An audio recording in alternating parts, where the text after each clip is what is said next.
আসসালামু আলাইকুম ওয়া রাহমাতুল্লাহ। বাইক হেভেনের নতুন একটি সেলিব্রেট আপনাদের সকলকে স্বাগতম। এক্স ব্লেড এক পিস ছিল, যেটা রিল আপনারা দেখেছিলেন।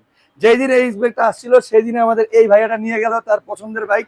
এই বাইকটা ডিটেল যদি বলি, এটা একদম সুপার ফ্রেশ এবং ইন্টারনাল কন্ডিশন আউটলুকটা কেমন লাগলো সেটা আমরা ভাইয়ের সাথে কথা বলবো। আর এটা হচ্ছে 10 বছরের নাম্বার সহ আমরা ভাইয়ের কাছে বিক্রি করলাম।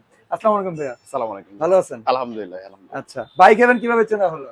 আসলে বাইক হ্যাভারের সাথে আমার যাত্রা আলহামদুলিল্লাহ অনেকদিন যাবত। আচ্ছা, আমি ভাইয়ার কাছ থেকে প্রায় 7টা বাইক এই পর্যন্ত এখন 6টা বাইক পর্যন্ত 6টা বাইক নিয়েছি। 6টা বাইক। এটা 7 নাম্বার আলহামদুলিল্লাহ। আচ্ছা, তো ওনার কাছ থেকে আমি যতগুলো বাইক নিয়েছি আমি হ্যাপি। আমি স্যাটিসফাই এই জন্য, কারণ ওনার সার্ভিস বলেন, ওনার আউটপুট বলেন এবং আফটার যে সার্ভিসটা উনি দেয় আমাকে, আসলে আচ্ছা। সেটা সত্যি অসাধারণ। মানে আচ্ছা, আচ্ছা। বর্তমানে এরকম রিসেলারে এই সাপোর্টটা দেয় না অ্যাকচুয়ালি।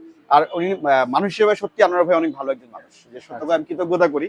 উনি আমাকে আমার খুব শখ ছিল এটা কালো এক্সব্লেডের, তো উনি আমার সঙ্গে সঙ্গে ফোন দেওয়ার সঙ্গে দেরি করি নাই। আচ্ছা, আমি ফার্স্ট টাইম এসে আগে বুক করছি ভাই, এটা আগে বন্ধ করে লাইভ করার সঙ্গে সঙ্গে এটা আমি রাখছি আর কি। বাট আচ্ছা। আমার কাছে এটা খুব পছন্দের একটা বাইক। থ্যাংক ইউ আপনাদেরকেও যে আমরা সহযোগিতা করার জন্য। অনেক ধন্যবাদ ভাইয়ার, যেটা বললো যে 6 নাম্বার বাইক শেষে 7 নাম্বার বাইক আলহামদুলিল্লাহ। বাইক হেভেন থেকে নিয়ে গেল।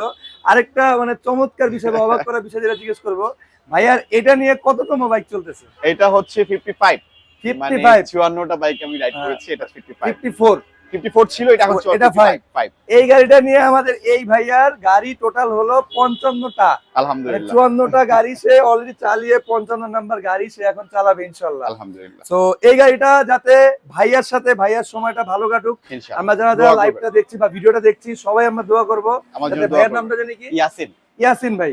আমরা সবাই দোয়া করবো ইয়াসিন ভাইয়ের জন্য, যাতে ভাইয়ার সাথে ইনশাআল্লাহ। ভাইয়ার বাইকের যাত্রা শুভ হোক। আর অবশ্যই ভাইয়া, যেহেতু আপনার এত এক্সপিরিয়েন্স, ওইভাবে বলার কিছু নাই যে সাবধানে চালাবেন। তারপরে আমরা সবাই অবশ্যই মানে বি দোয়া সেফ, করবো চালানোই ভালো। যাতে আপনি সাবধানে থাকেন এবং সবসময় চেষ্টা করবেন মাথা ঠান্ডা করে গাড়ি চালানো। থ্যাংক ইউ ভাইয়া। অনেক ধন্যবাদ ভাই। আর আরেকটা বিষয়, ভবিষ্যৎ কাস্টমারদের জন্য কি বলবেন আপনি?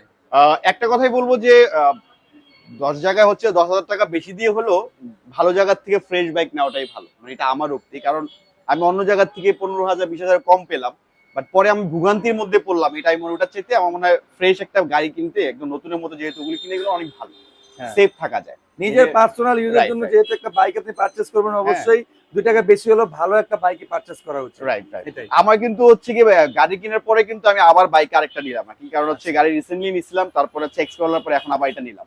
কারণ আমার হচ্ছে এটা ছাড়া হয় না, আসলে বাইক লাগেই। বাইক লাগে বাস্তবতা ঢাকা কথা, সিটিতে চালাতে ঢাকা সিটির মধ্যে গেলে- গাড়ি দিয়ে অনেকক্ষণ সার্ভাইভ করা যায় না। হুম, এদিক ওদিক যেতে হলে বাইক লাগে, এই জন্য আবার বাইক লাগে। Thank you. সময় স্বল্পতা। তো অনেক ধন্যবাদ, ভালো থাকবেন ভাইয়া। আসসালামু আলাইকুম। আসসালামু আলাইকুম।